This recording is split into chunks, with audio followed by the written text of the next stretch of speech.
قال البخاری رحمہ اللہ کان ابن عمر و ابو ہریرہ رضی اللہ عنہما یخرجان الی السوق فی ایام العشر یکبران ویکبر الناس بتکبیرہما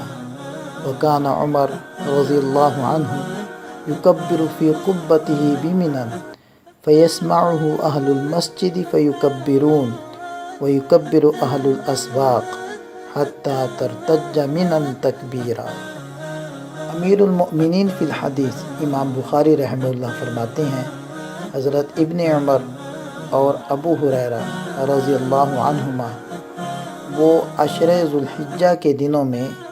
بازار کی طرف تشریف لے جاتے اور بلند آواز سے تکبیر تشریق پڑھتے، یعنی اللہ اکبر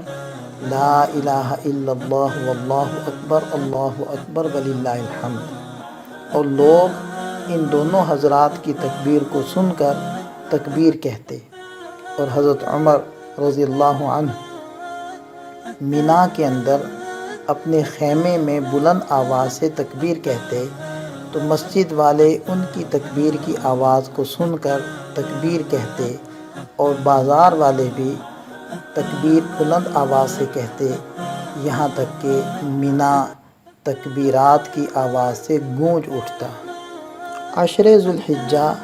اللہ تعالیٰ کی عظمت اور کبریائی کو بیان کرنے کا عشرہ ہے،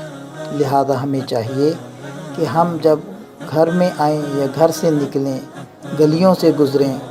اور بازاروں میں جائیں تو بلند آواز سے تکبیرات تشریق کے پڑھنے کا اہتمام کریں،